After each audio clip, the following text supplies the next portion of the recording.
book of Proverbs, chapter 7. Welcome back to Bible Breakdown. Today we're reading Proverbs 7. In Proverbs 7, Solomon continues his warning against sexual immorality by telling a vivid story. Instead of giving only instructions, he describes a young man who ignores wisdom and slowly walks into temptation. The chapter shows how sin often begins with small, careless choices before leading to devastating consequences. Solomon's purpose is not simply to warn about adultery, but to teach us the importance of guarding our hearts and avoiding situations that invite temptation. Solomon begins by saying, "My son, keep my words and treasure up my commandments within you. Keep my commandments and live. Keep my teaching as the apple of your eye." He tells his son to bind God's commands on his fingers and write them on the tablet of his heart.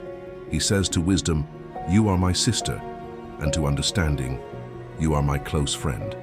By keeping wisdom close, it will protect him from the adulterous woman and from the immoral woman whose words are smooth and flattering. Solomon then tells what he personally observed.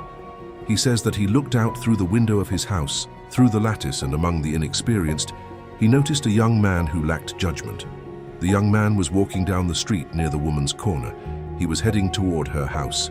It was twilight. The day was fading. Darkness had begun to fall. Then a woman came out to meet him. She was dressed like a prostitute and was crafty in heart. She was loud and rebellious. Her feet would not stay at home. At one moment she was in the streets, at another she was in the public squares. She lurked at every corner. She grabbed the young man and kissed him. With a bold face she said, "I have fulfilled my fellowship offerings, and today I have paid my vows." She told him that she had come out looking for him and was delighted to find him. She described her home to make it sound inviting. She had covered her bed with colorful linens from Egypt. She had perfumed it with myrrh, aloes, and cinnamon. She invited him to enjoy the night with her until morning. She said they would delight themselves with love. Then she tried to remove his fear. "My husband is not at home. He has gone on a long journey. He took a bag of money with him. He will not return until the full moon." With many persuasive words, she led him astray. With smooth and flattering speech, she seduced him. The young man followed her immediately. Solomon compares him to an ox going to the slaughter, a deer caught in a trap, a bird rushing into a snare. He did not realize that his decision would cost him his life. An arrow would pierce his liver. He did not know he was walking toward destruction. Solomon then turns back to his children and says, "Now then, my sons, listen to me. Pay attention to the words of my mouth. Do not let your heart turn aside to her ways. Do not stray into her paths." He explains why she has brought down many victims. Her slain are a mighty throng. Her house is the way to the grave. It leads down to the chambers of death. The chapter ends with a solemn warning that giving in to temptation does not lead to life, but to destruction. Proverbs 7 reminds us that temptation rarely appears dangerous at first. It often comes disguised as something exciting, harmless, or desirable. The young man in Solomon's story did not suddenly fall into sin. He first chose to walk near the place where temptation waited. His small decisions eventually led to much greater consequences. God's wisdom teaches us not only to resist temptation when it comes, but also to avoid placing ourselves in situations where temptation is likely to grow.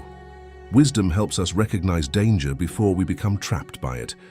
The chapter also reminds us that sin often makes promises it cannot keep.